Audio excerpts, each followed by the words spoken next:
We now have about 65 students a year coming together in Hong Kong every summer for 3 weeks. Students from throughout Asia, as well as a small number of students from the United States. Whether you're on your own or it's your first time in another country, Hong Kong is an incredibly safe place to be. Both the city is safe, but also the university. In the dormitory, everything is taken care of. You have to have a security pass to get into the dormitory. There's security everywhere.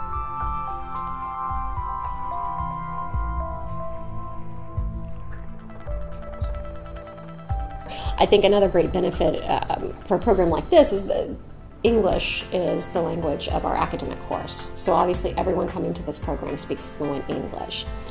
And so many people in Hong Kong also speak at least some English. So it's a little bit of a comfort zone. I think that's sort of nice, especially maybe for students who don't have a whole lot of international experience under their belt and if they're a little nervous about their first overseas experience.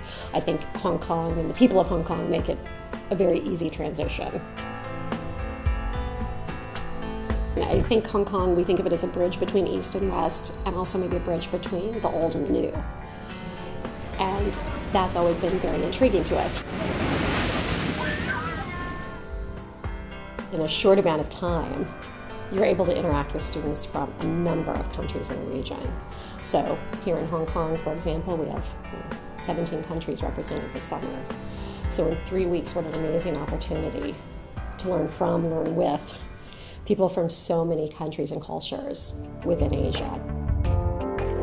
Many people haven't left their home countries before, haven't left their families' home before, and that's part of the reason why we exist, is to sort of give that opportunity in a very safe and a very comfortable, I think a very inviting environment.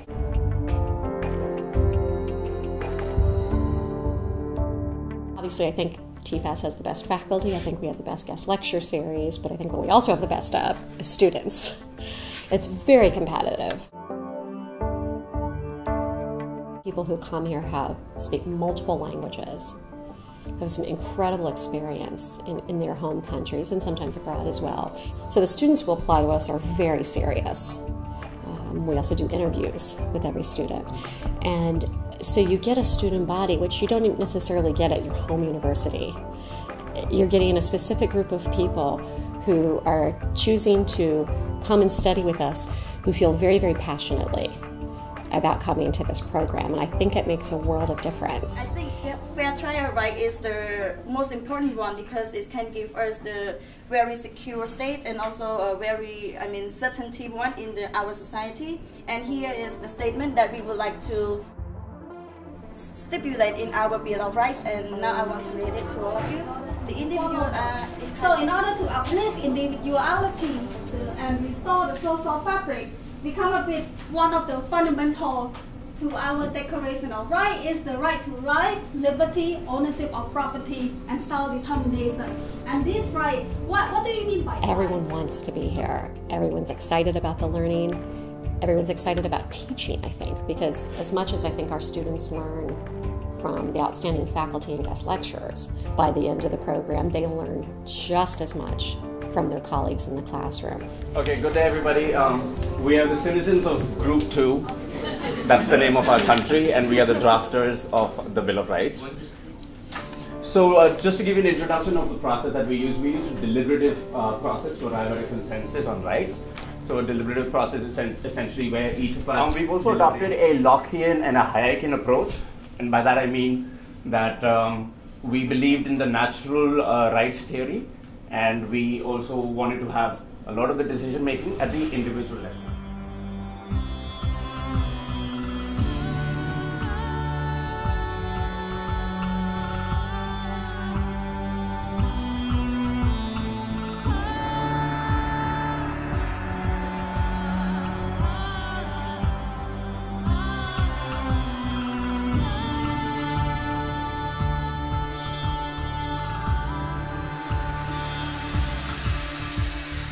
When you, on your free time and when you want to go sightseeing in Hong Kong, we're actually located on Hong Kong Island, but to get to sort of the more tourist district, it's very easy to take a bus downtown to take the MTR somewhere, to take the Star Ferry across.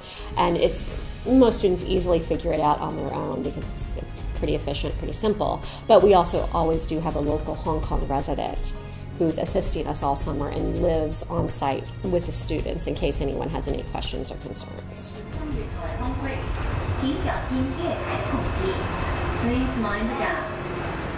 Maybe this is their first time out of the country, but I can almost assure you it won't be their last. They get a great taste for travel, for learning, for being in different countries and cultures, and I think it's wonderful.